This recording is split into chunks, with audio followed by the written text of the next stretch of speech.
오늘은 우리가 믿는 믿음, 내가 고백하는 믿음, 이게 무엇인가, 또 무엇을 믿어야 할 것인가를 배우고자 합니다.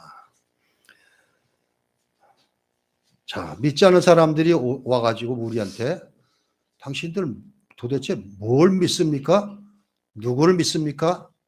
이렇게 물어본다면은 뭐라고 대답을 하겠습니까?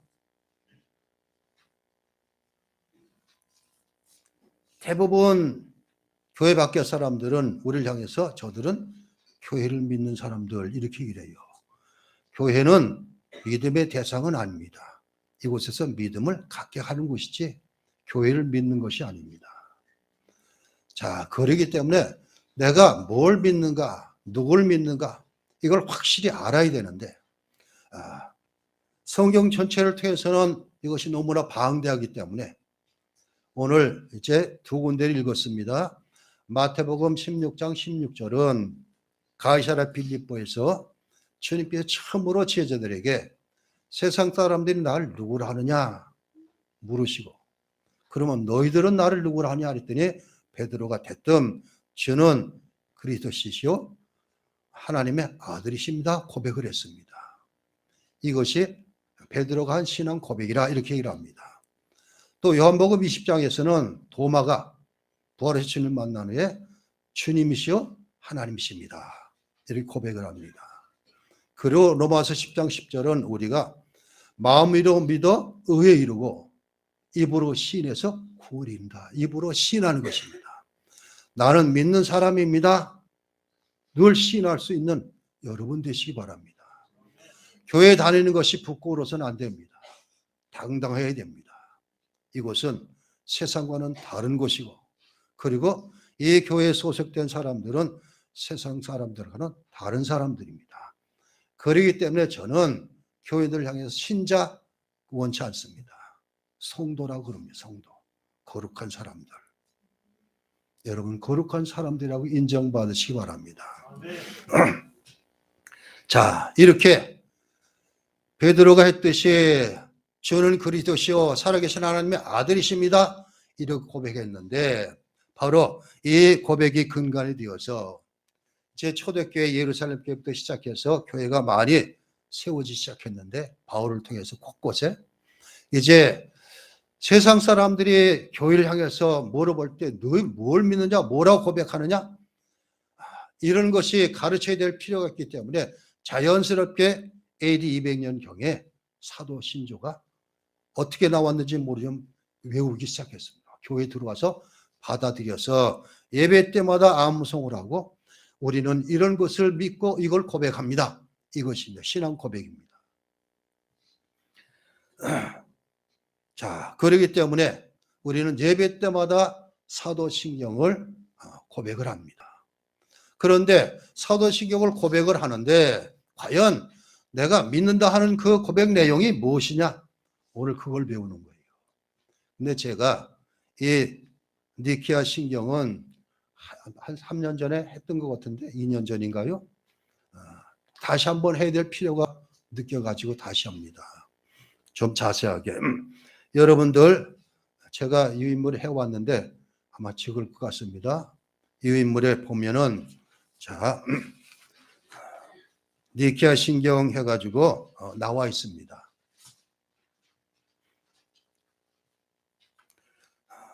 니케아 신경은 AD 325년에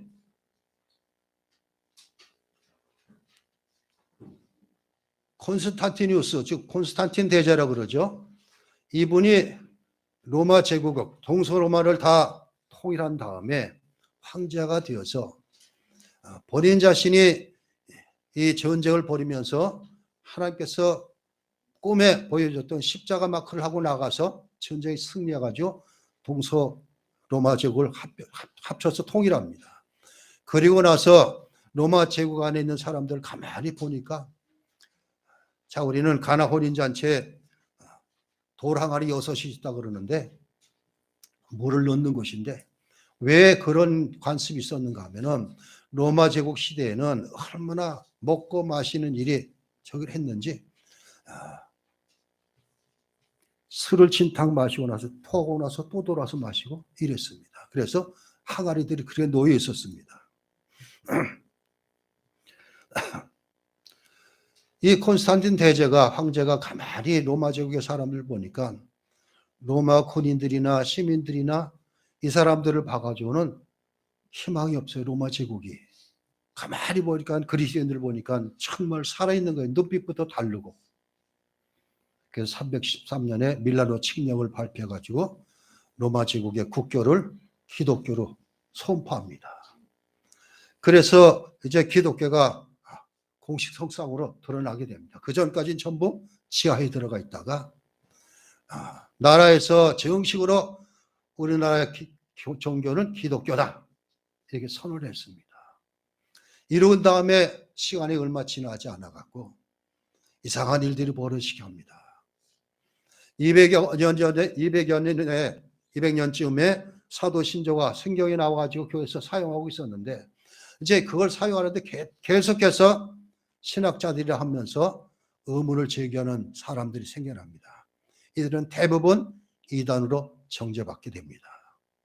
자, 325년에 니케아 회의를 콘스탄틴 황제가 소집을 해가지고 그 소집된 사람들에서 신경이 만들어진 것입니다. 왜 황제가 신학자를 소집해가지고 회의를 했는가? 아리우스라는 북아프리카의 장로가 이 사람이 주장하기를 하나님은 내가 인정하는데 예수님은 내가 인정 못하겠다. 서열이 있어가지고 낫다. 그리고 피조물 중에 뛰어난 사람이다. 이렇게 주장하고 다니기 시작했어요. 그래서 이 아리우스를 논박하기 위해서 모여가지고 만들어진 것이 니케아 신경입니다. 제가 왜 이 니케아 신경을 가져왔는가 하면은 사도 신경하고 좀 차이가 나고 좀 자세하게 되어 있습니다. 자, 그러면 여러분들 찬송가나 앞면에 보면은 사도 신경이 있습니다. 그거를 펴놓으면서 같이 비교하면서 보도록 하겠습니다. 우리가 믿는 것은 다른 것 아닙니다. 삼위일체 하나님 내가 믿습니다. 이게 신앙 고백이에요. 자, 사도신경을 봅니까? 전능하사 천지를 만드신 하나님 아버지를 내가 믿사오며 이렇게 시작을 해요. 내가 믿사오며. 그 뒤에는 다 마찬가지입니다. 그 외아들 우리 주 예수 그리스도를 내가 믿사오니 내가가 들어가야 됩니다. 내가 믿음으로 고백합니다. 이 소리거든요. 자, 그러면 이제 사도신경은 놔두고 니케아 신경을 한번 보시기 바랍니다.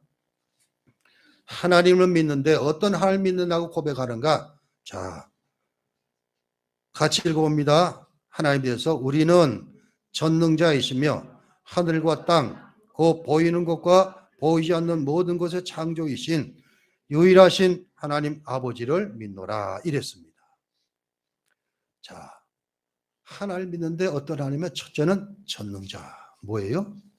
그래서 전능하시다는 것은 그 뒤에 밑에 하늘과 땅, 보이는 것과 보이지 않는 모든 것의 창조주 이렇게 말하고 있습니다. 모든 만물을 만드신 하나님을 내가 믿습니다. 이것입니다. 그런데 자, 하늘과 땅 우리는 다 압니다. 창세기 1장 1절에 태초 하나님이 천지를 창조하시리라 말씀하고 있습니다. 이 선언입니다.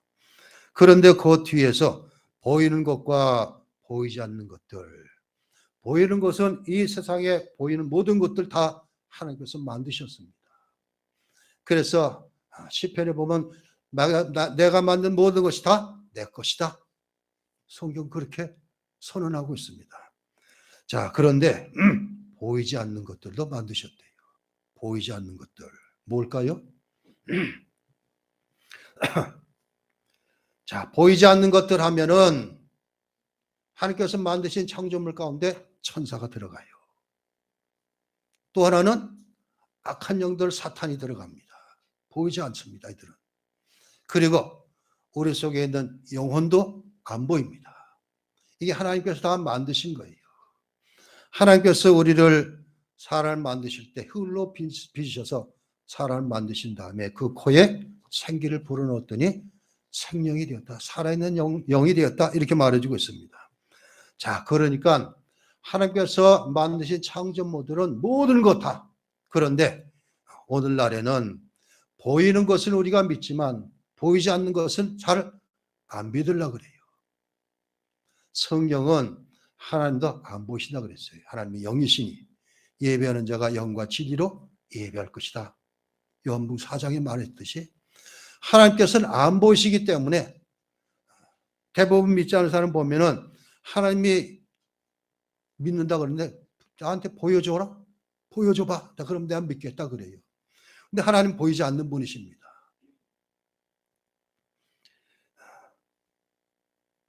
옛날에 일제시대 때 손양원 목사님이 예입니다.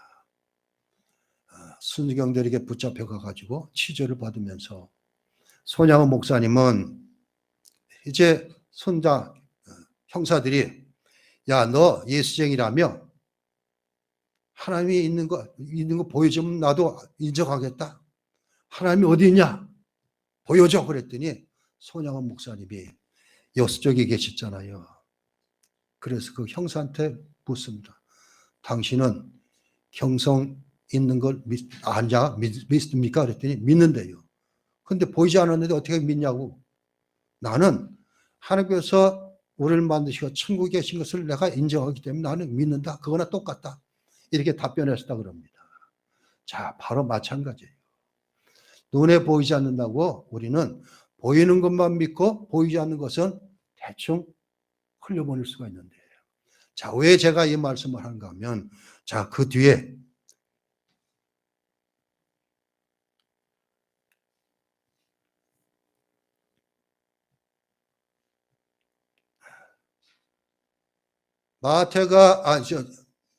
베드로가 신앙 고백할 때는 주는 그리스도시요 살아계신 하나님의 아들이다 이렇게 고백했습니다. 그 하나님은 지금 살아계셔요. 이게 중요합니다. 살아계시기 때문에 우리의 모든 것을 다 알고 계셔요. 보고 계셔요. 그래서 하나님을 믿는다는 사람은 하나님께서 나를 다 알고 계시고 보고 계신다는 것을 통해서는 나를 지켜주신다, 보호하신다, 이런 걸 느낄 수 있어요. 그래서 어딜 가든지 자신일 수 있어요. 반면에 한편으로서는 두렵기도 해야 돼요. 내가 하는 거 다 알고 계시고 보고 계신다면은 함부로 말할 수도 없고 함부로 어디 가서 앉아 있을 수도 없고 그래요. 자, 바로 이 하나님이 살아계시고 유일하신 하나님이십니다. 이걸 내가 믿습니다. 이것입니다. 그런데 그 하나님이 뭐라고요? 아버지시래요. 아버지시래요. 우리들의 아버지래요. 자, 그러기 때문에 우리는 창조시고 전능하시고 그리고 살아계신 하나님이시지만 그렇게 권능이 많고 다 알고 계시지만 그 아버지 하나님은 우리들의 아버지가 되신다 이것입니다. 그렇기 때문에 더 가까워지는 거예요. 그래서 우리는 다 아버지라고 부를 수 있어요. 하나님을. 기도할 때 하늘에 계신 우리 아버지요, 주님께서 기도를 가르치셨듯이 우리들의 아버지가 되십니다. 자, 그래서 첫째 성부 하나를 믿는데, 자, 그분은 전지전능하신 분이시고 전지전능하시고 모든 것을 알고 모든 것을 하실 수 있는 분이시다. 그것을 어디서 알 수 있는가? 만물을 창조하신 것을 보면 알 수 있다 이것입니다. 자, 그런데 그분이 우리들의 아버지가 되십니다. 이것. 그리고 우리는 사도신경이나 니케아신경 보면 제일 많은 곳에 할애하는 것이 주님이 돼서 예수 그리스도에서 제일 많이 할애를 합니다. 자, 뒤에 또한 유일하신 주이시며 하나님의 아들이신 독생자 예수 그리스도를 믿노라 이렇게 시작합니다. 유일하신 주시며 그랬어요. 유일하신 주시라는 것은 예수님께서 유일한 구원자가 되신다 이거예요. 예수 외에는 구원을 줄 자가 없습니다. 다른 말로 말해서 예수만 유일한 중보자이시다 이것입니다. 중보자는 하나님과 죄인 사이에 서서 연결시켜주는 분이신데, 근데 유일하신 분은 중보자는 예수님이 없다 이것입니다. 우리를 죄에서 죽음에서 구할 유일한 분은 예수님 한 분 외에는 없다.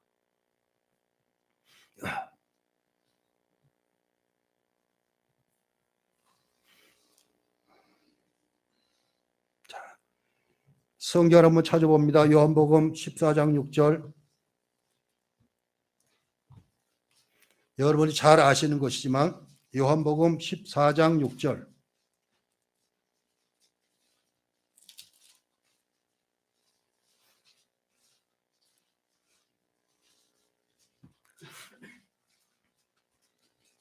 자, 찾으셨으면 같이 읽습니다. 요한복음 14장 6절.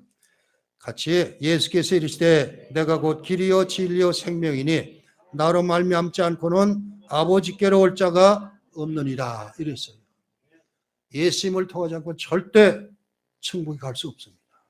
구원은 천국에 들어가지고 완성되는 것인데 예수님 통하지 않고 안 됩니다. 오늘날에는 종교다원주의라고 그럽니다. 기독교 안에도 이게 많이 들어왔어요. 기독교만 예수만 구원자가 아니라 각 종교마다 나름대로 구원이 있다 이렇게 가르쳐요. 근데 성경은 아니다 이것입니다. 또 한 군데 찾아보면 사도행전 4장 12절.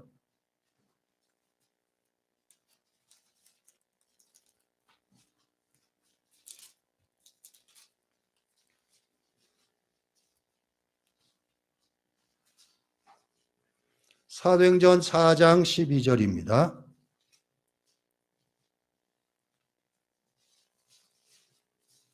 신약성경 193면 찾으시면 같이 있습니다. 4장 12절 사도행전. 다른 이로서는 구원을 받을 수 없나니 천하 사람 중에 구원을 받을 만한 다른 이름을 우리에게 주시니 없음이라 하였더라. 예수 외에는 구원자가 없다 이렇게 말하고 있습니다. 그래서 유일하신 주시며 이것은 구원자는 오직 예수 그리스도뿐이 없다. 그래서 왜 우리가 누굴 믿어요? 예수 믿는 것이 바로 그 이유예요. 예수 외에는 구원이 없기 때문에. 자, 그런데 이 예수님은 하나님의 아들이시고 독생자이시다 이랬습니다. 하나님께서 자기 아들을, 하나뿐이면 아들을 이 땅에 보내신 것이다. 자, 그러면서 사도신경이나 니케아 신조를 보면은 예수님을 향해서 아주 신학적으로 많이 써있고 있습니다. 그는 성부에서 만세전에 태어나셨고 빛에서 나온 빛, 참된 하나님께서 나온 참된 하나님이시며 출생하셨으나 창조되지는 않으셨고 성부와 동일 본질이시며 그를 통해 만물이 지은 바 되었으니 그는 우리 인간을 위하여 우리 구원을 위하여 하늘로부터 내려오셨다 이것입니다. 하나님의 아들이신 예수님이 우리의 구원을 친히 육신 입고 오셨다 이거예요. 그렇기 때문에 왜 예수를 믿어라 예수를 믿어라 그럴까? 예수 외에는 구원이 없기 때문에 그렇습니다. 자, 예수님은 하나님의 아들이시고 하나님과 같으신 분이다. 사람들이 우리에게도 하나님을 보여달라. 아마 빌립이 그랬을 거예요. 그러자 나를 본 자는 아버지를 보았거늘. 주님은 하나님과 자신을 동일하게 보고 있습니다. 자, 우리 구원을 위해서 하나님의 아들이 친히 육신 입고 이 땅에 오셨다. 이것을 신학적으로 성육신 하셨다 그러십니다. 자, 그런데 이분이 아들 오셨는데 어떻게 하셨어요? 성령으로 말미암아 동정녀 마리아를 통해 육신을 입고 인간이 되셨으며 이랬습니다. 성령으로 잉태되었다. 사도신경 그렇게 말했듯이 성령으로 말미암아 동정녀 마리아를 통해 육신을 입으시고 인간이 되셨다 이것입니다. 자, 여기서 이제 많은 논란들이 나온 게 이거예요. 사람으로 태어났으면은 다 인간은 전부 다 죄인이기 때문에 육신 입고 태어났으면 죄인이 아니냐? 그런데 성경은 모든 사람이 다 죄인이지만 예수님은 죄가 없으시다. 이렇게 말하고 있습니다. 성령으로 잉태됐고 동정녀 마리아를 통해서 깨끗한 천의 몸에서 이것입니다. 자, 이러기 때문에 예수님은 똑같이 육신 입고 이 땅에 태어났지만 우리 인간들하고는 다른 모습이다 이것입니다. 인간들은 사람들은 전부 태어나면서부터 죄 가운데 태어나고 다윗이 시편 52편에 고백했듯이 내가 죄 가운데 출생하였으며 이렇게 고백합니다. 그랬더니 모두가 죄인입니다. 그런데 인간으로 오셨지만 인간 예수님은 죄가 없으신 분이다 이것입니다. 그렇기 때문에 구세주가 되실 수 있는 거예요. 죄에 있는 사람이 죄인을 대속할 수가 없습니다. 죄가 없으신 그분이. 자, 그렇기 때문에 비록 인간의 몸을 입고 태어났지만 그분에게 절대 죄가 없으신 분이기 때문에 우리를 구원하실 수 있는 분이다 이것입니다. 자, 그런데 우리를 구원하시기 위해서 주님께서는 고난을 받으셔야 했어요. 저는 가만히 생각하면 예수님께서 이 땅에 오신 것은 죽으러 오신 거예요. 우리를 대신해서 우리의 죄를 다 짊으시고 십자가 죽기 위해서 오셨어요. 그렇기 때문에 십자가 마지막 말이 내가 다 이루었다. 이 하나님께서 자기 주신 사명을 완성하신 것입니다. 자, 그래서 고난 받으셔야 합니다. 자, 예수님께서 고난 받으신 것은 인간의 모습을 갖고 이 땅에 오신 것부터 고난이에요. 그렇기 때문에 얼마나 많은 사람들이 예수님을 질책하고 모욕하고 이랬습니까? 심지어 자기 동생들까지 미쳤다고 따르지 않고 이랬었어요. 근데 대표적으로 본디오 빌라도 얘기가 나옵니다. 우리는 성경에 쭉 자세히 읽다 보면은 빌라도가 예수님을 살려주려고 많은 노력을 했어요. 그런데도 왜 사도신조나 니케아 신경 본디오 빌라도의 고난을 받사 이게 나왔을까? 그때 당시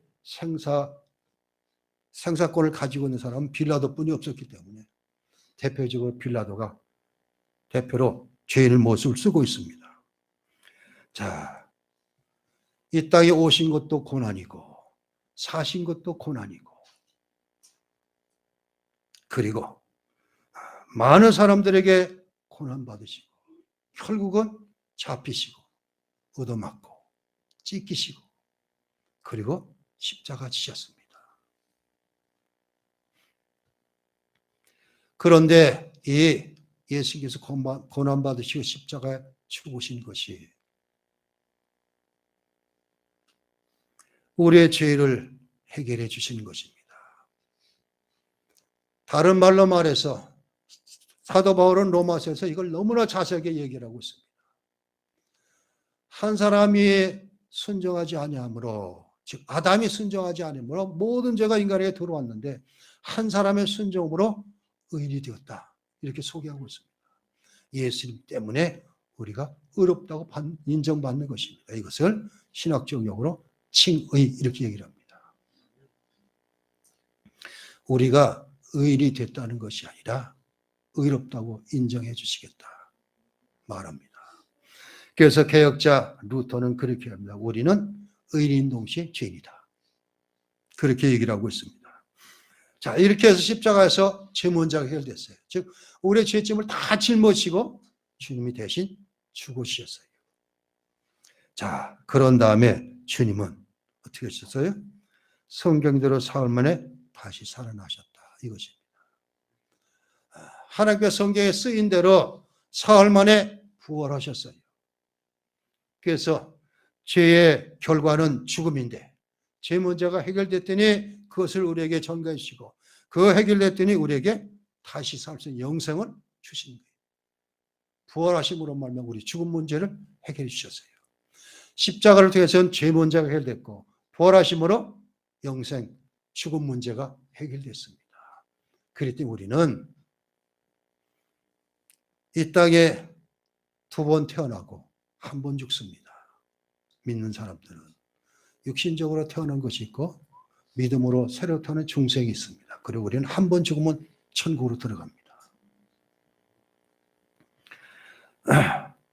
자, 십자가를 통해서는 죄가 해결됐고 주님의 부활을 통해서는 죽음 문제가 해결됐습니다. 그런데 그 주님께서는 어떻게 하신다고요? 지금 하나님 우편에 앉아 계시다가 때가 되면 다시 오신대요. 그때는 세상에 종말 때 오시는 거예요. 재림으로 다시 오시는, 심판지로 오시는 것입니다. 언제 오실지를 모르지만 때가 되면 오셔요.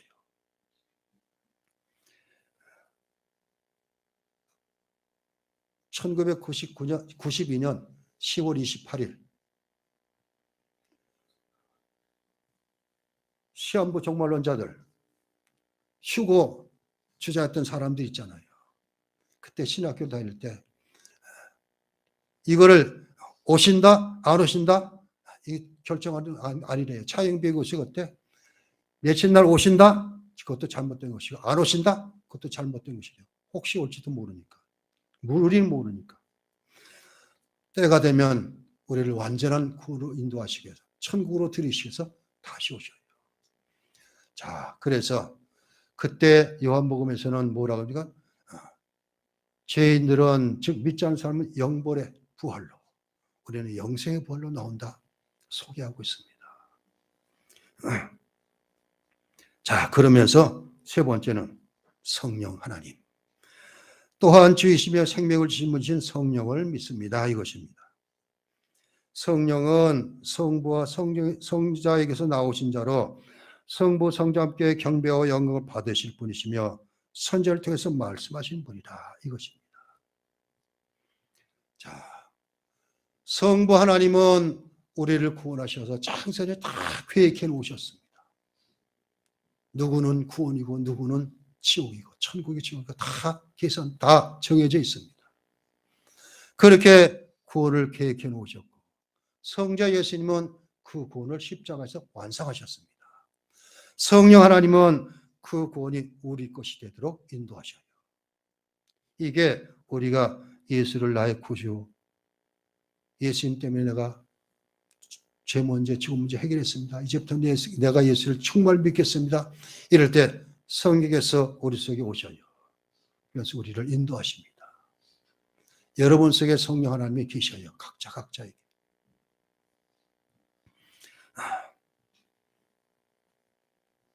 성령 하나님의 말씀하시는 대로, 인도하시는 대로 살아야 할 필요가 있는 것입니다. 성령 하나님의 음성을 들을 수 있어야 돼요. 그런데 어떻게 들어요? 성경을 통해서. 성령은 진리의 영이시기 때문에 항상 말씀을 통해서 같이 하셔요. 자, 그러면서 교회 얘기가 나옵니다. 또한 우리는 유일하고 거룩하고 보편적이고 사도적인 교회를 믿는다. 이것입니다. 유일하고 이랬습니다. 교회는 왜 유일한 교회라고 그랬을까? 이건 다 교회는 주님께서 세우신 교회이기 때문이에요. 마태복음 16장 16절 이하에 베드로의 신앙 고백을 통해서 주님께서 18절에 뭐라고 했어요? 내가 여기에 내 교회를 세우리니 이렇게 즉 이 반석에 내 교회를 세우신다 그랬어요. 자, 그래서 유일한 교회는 교회마다 내 교회가 아니라 주님의 교회입니다.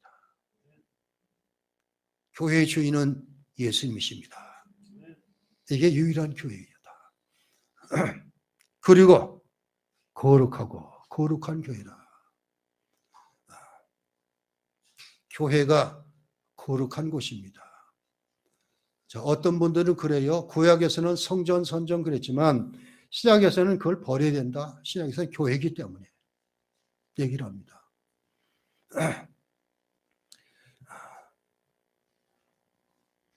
구약의 성도들은 이 성전을 너무나 소중히 여기했어요. 그래서 11개 9장인가요? 솔로몬이 성전을 봉헌한 다음에 기도하는 내용이 나와요. 솔로몬이 하나님 기도하기를 만약 어떤 사람이 무슨 일 가지고 성전을 향해서 올라왔든지 바라보고 기도할 때 하나님께서 그 기도를 들으시고 응답해 주시기 원합니다. 전쟁이 벌어질 때는, 썰 때는 다 그렇게 말하고 있습니다. 그래서 유대인들은 자신들이 가진 자부심 가운데 하나가 성전이에요. 우리에게는 성전이 있었다. 근데 그게 다 무너졌죠. 교회도 마찬가지입니다. 왜 거룩한 곳이에요? 왜 교회가 거룩해야 돼요? 왜 거룩한 곳이 교회예요? 여기 하나님이 계시기 때문에 그래요. 예배 때마다 하나님께서 임재해 계셔요. 주님께서 내 교회라고 인정해 주고 여러분들이 성도들이기 때문에 거룩한 무리가 모인 곳이기 때문에 거룩한 곳이 돼요. 그래서 교회는 세상하고는 달라야 돼요.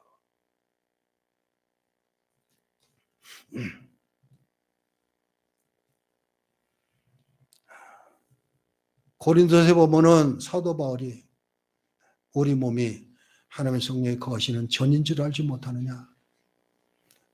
우리 몸이 하나님의 거룩한 전이라 얘기를 하고 있습니다. 그래서 우리 몸도 거룩한 몸으로 그래야 돼요. 그 다음에 보편적이고 이랬어요. 보편적이라는 것은 캐톨릭 처치 공회 얘기를 하는데 사도신경에는 그냥 공회라고만 돼 있어가지고 어떤 교회에서는 그 사도신경을 공회라고 하죠. 보편적 교회 이렇게 다르게 신앙 고백하는 곳도 있어요. 즉 모든 교회가 다 하나다 이것입니다. 보편적인 교회는 주님께서 세우신 교회는 다 보편적인 교회다. 즉 다른 말로 말해서 요한계시록 2장 3장이 7교회에 대해서 말하고 7교회는 지금 온 세상에 흩어져 있는 교회를 다 대표한다 그랬습니다. 보편적 교회는 세계에 있는 모든 교회를 얘기를 하고 있습니다. 그리고 사도적인 교회 이랬습니다. 이 사도적인 교회가 뭔가? 사도들의 가르침이 기초가 되어 있는 교회. 즉 12사도가 토가 되어서 세워진 곳 이것. 또 사도적인 교회는 이 사도들은 전부 하나님 말씀을 가지고 있기 때문에 말씀이 있는 곳. 이것이 사도적인 교회입니다.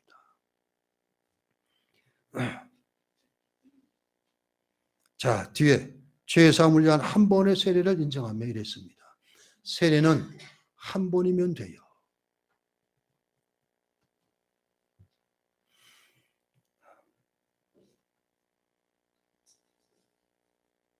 우리 개혁교회에서는 우리 교단에서 한 번 세례 준 곳은 어딜 가든지 다 유효하도록 그렇게 합니다. 개신교는 그런데 천주교에서는 개신교 교인이 세례받은 교인이 가면 다시 영세받아야 돼요. 인정을 안 하고 있습니다. 침례받는 것도 마찬가지고. 자, 이렇게 된 것은 대부분 다 천주교가 잘못 가르친 연구가 많이 있습니다. 그리고 죽은 자들과 부활과 장차할 영원한 생명을 대망하노라 이랬습니다. 죽은 자들의 부활. 데살로니가전서 4장에 보면은 주님께서 심판지로 구름 타시고 강림하실 때에 사도 바울은 어떻게 해요? 주 안에서 먼저 잠자는 무덤이 열리고 들려 올라가고 우리도 호련히 올라간다 이랬습니다. 죽은 자들의 부활과 자 우리는 때가 되면은 우리가 믿음을 가지고 살다가 죽으면은 즉시 어디를 가요? 천국에 들어가요. 하나님과 함께 있습니다. 그런데 이것은 몸만 영혼만 가게 돼 있어요. 영혼만. 육신은 땅에 들어가 잠자고 있어요. 썩어져서. 그런데 마지막 심판주로 다시 오실 때는 죽었던 육체와 영혼이 만나서 부활체가 되는 거예요. 이것을 사도반 고린도전서 15장에 아주 자세하게 기록해 놓고 있어요. 부활장. 장차올 영원한 생명을 대망하노라 이러고 끝나고 있습니다. 자, 내가 믿습니다 하는 것은 다른 것 아니에요. 첫째는 지적으로 내가 그걸 맞습니다. 알겠습니다. 하는 거예요. 즉 성경에 기록된 모든 것을 내가 알고 이게 맞습니다. 그러는 거예요. 그리고 두 번째는 그걸 인정하고 수용하는 거예요. 내가 받아들이는 거예요. 이게 감정적인 거예요. 자, 지적으로는 지성으로는 이게 맞습니다. 이게 옳습니다. 이게 유리합니다. 그리고 이것을 인정하고 내 것으로 받아들이고, 그리고 의지적으로는 이제부터는 말씀대로 살겠습니다 하는 거예요. 이게 믿음이에요. 여러분 히브리서 11장을 자세히 보시기 바랍니다. 믿음의 선진들이 쭉 나오잖아요.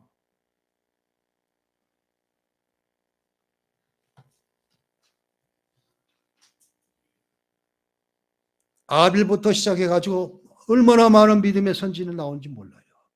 그런데 이 히브리서 11장의 믿음장을 통해 가지고 우리가 알 수 있는 것은 믿음, 여기 반드시 순종이 따라가게 돼 있어요. 말씀에 대한 순종이. 그것이 완성되는 거예요. 믿음이 온전해지는 겁니다.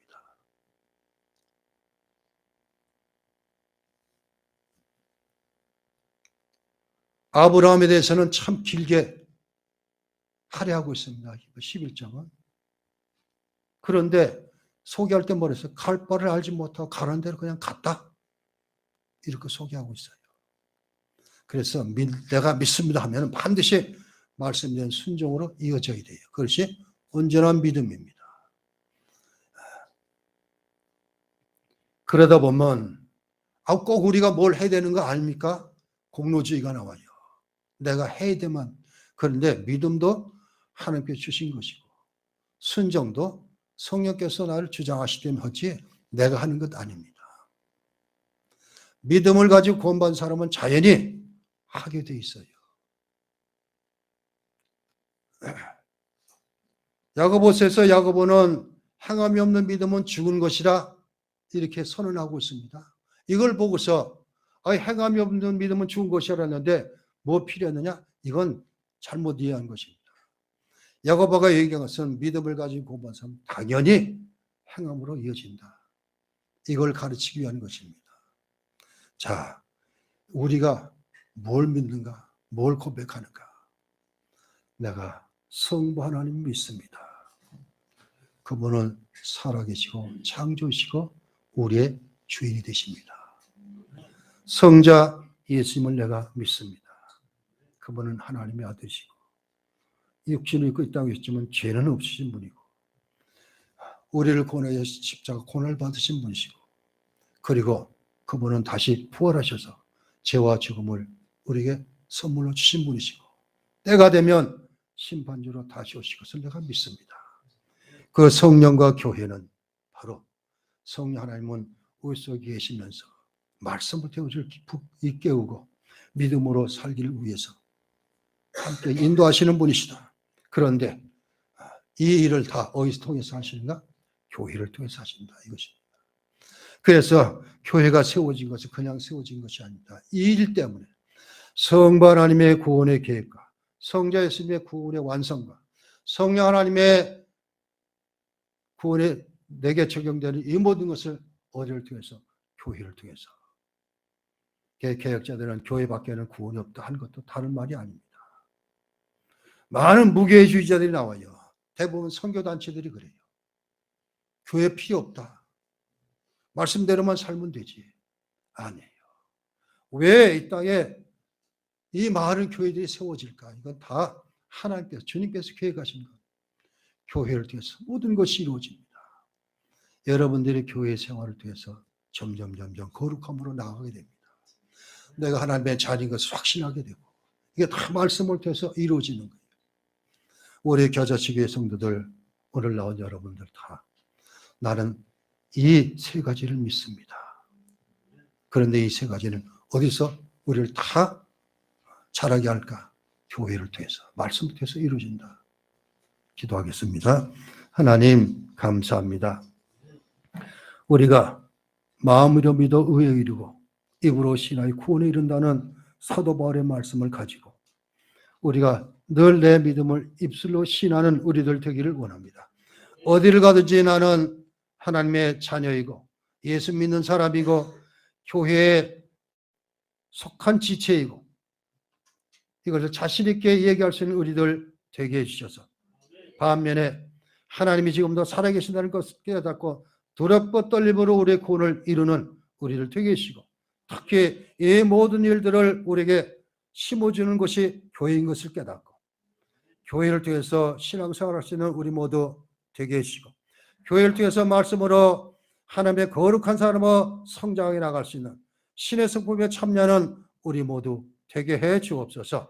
예수 그리스도 이름으로 기도하옵나이다. 아멘.